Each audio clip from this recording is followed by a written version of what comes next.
ஹர ஹர சங்கர ஜய ஜய சங்கர ஹர ஹர சங்கர ஜய ஜய.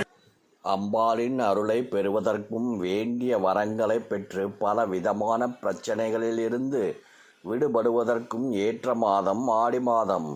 தெய்வீக தன்மை மிக்க புனிதமான ஆன்மீக மாதமான ஆடி மாதம் முடிவதற்கு இன்னும் ஒரு வாரம் மட்டுமே உள்ளது. இந்த ஆகஸ்ட் 16ஆம் தேதியுடன் ஆடி மாதம் நிறைவடைகிறது. அதற்குள் இந்த ஒரே ஒரு வழிபாட்டினை மட்டும் செய்தால் வீட்டில் உள்ள கண் திருஷ்டிகள், அடிக்கடி பாதிப்புகளை ஏற்படுத்தும் நோய்கள், திடீரென்று ஏற்படும் பண நெருக்கடிகள் ஆகியவை குறையும். அதோடு தெய்வீக அருளால் வாழ்க்கையில் முன்னேற்றம், நன்மைகள் பெற முடியும்.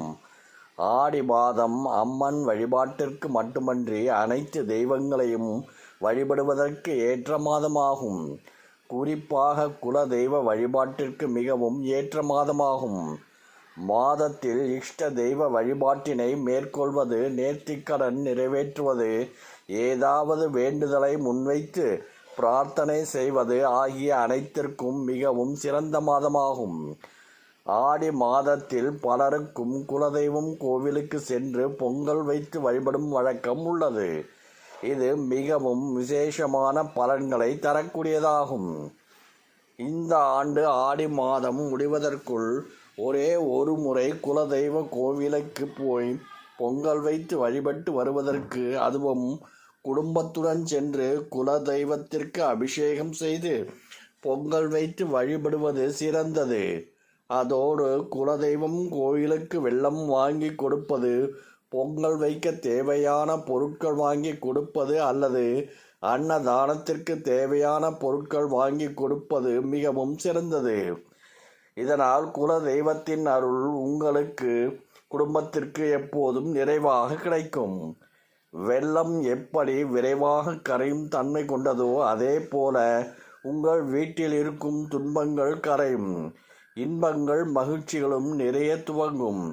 இந்த வழிபாடு மிக எளிமையானது என்றாலும் சிறப்புக்குரிய வழிபாடாகும்.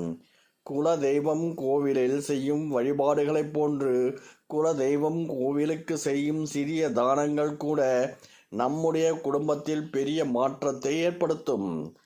ஞாயிறு, வியாழன் ஆகிய கிழமைகளில் குலதெய்வ வழிபாட்டிற்கு மிகவும் ஏற்றதாகும். உங்கள் குலதெய்வம் பெண் தெய்வமாக இருந்தால் இந்த ஆடி மாதத்தில் சென்று இந்த வழிபாட்டினை செய்வது மிகவும் விசேஷமானது. உங்களால் பொங்கல் எதுவும் வைக்க முடியவில்லை என்றால் கூட குல தெய்வத்தை சென்று தரிசனம் செய்துவிட்டு வாருங்கள். அப்படி குல தெய்வத்தை தரிசிக்க செல்லும் போது வெறும் கையுடன் ஒருபோதும் செல்லாதீர்கள். பூ, மாலை, பழம் போன்ற ஏதாவது வாங்கி கொண்டு செல்லுங்கள். வெற்றிலை பாக்கு மற்றும் ₹1 நாணயம் மட்டும் வாங்கி கொண்டு போய் குலதெய்வம் பாதத்தில் வைத்துவிட்டு கற்பூரம் ஏற்றி வணங்கிவிட்டு வாருங்கள். குலதெய்வம் உங்களுடனேயே வீட்டிற்கு வந்து உங்கள் குடும்பத்தை எப்போதும் காப்பாற்றும். வெற்றிலை பாக்கு வைத்து வழிபடுவது வீட்டிற்கு அழைப்பதற்கு சமம். இது உங்கள் கஷ்டங்களை தீர்க்கக்கூடியதாகும். ஹர ஹர சங்கர ஜய ஜய சங்கர ஹர ஹர சங்கர ஜய ஜய.